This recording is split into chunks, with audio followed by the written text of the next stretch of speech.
ቦሌ ማተሚያ አካባቢ ስለተሰማ አንድ አስቸኳይ መረጃ ልንገራችሁ። ከኋላ ያለውን ምስል ተመልከቱት። የገናን በዓል ምክንያት በማድረግ ቦሌ ላይ ተሰምቶ በማይታወቅ ዋጋ በካሬ 84000 ብር ማለትም ከ7.5 ሚሊዮን ብር ሙሉ ክፍያ ጀምሮ እጅግ ዘመናዊና ማራኪ የሆነ አፓርትመንት እየተሸጠ ይገኛል። ደስ የሚለው ነገር ይህን እድል ያቀረበላችሁ ደግሞ ቀደም ሲል በጎተራ ፕሮጀክት የነበሩትን ቤቶች በታማኝነት ለማስረከብ ዝግጅቱን የጨረሰው ሰከን ሪል ስቴት ነው። ሰከን ሪል ስቴት የአሁኑን ፕሮጀክት ከኋላ እንደምትመለከቱት ባለ 3 ቤዝመንት G+22 ህንጻ የሚገነባ ሲሆን ለፓርኪንግ ብቻ 6 ወለሎችን መድቧል።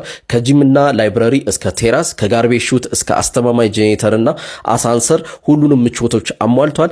እዚህ ጋር ነው ዋናው ነገር። የሰከን ሪል ስቴት ባለ 2 መኝታ 90 ካሬና ባለ 3 መኝታ ከ110 እስከ 125 ካሬ ሰፋፊ ቤቶችን መርጠው መግዛት ያስችላሉ። የሚገርመው ደግሞ በ20% ቅድመ ክፍያ ብቻ ውል መጀመር ይችላሉ። ሰከን ሪል ስቴት ልዩ የምስራች አላቸው።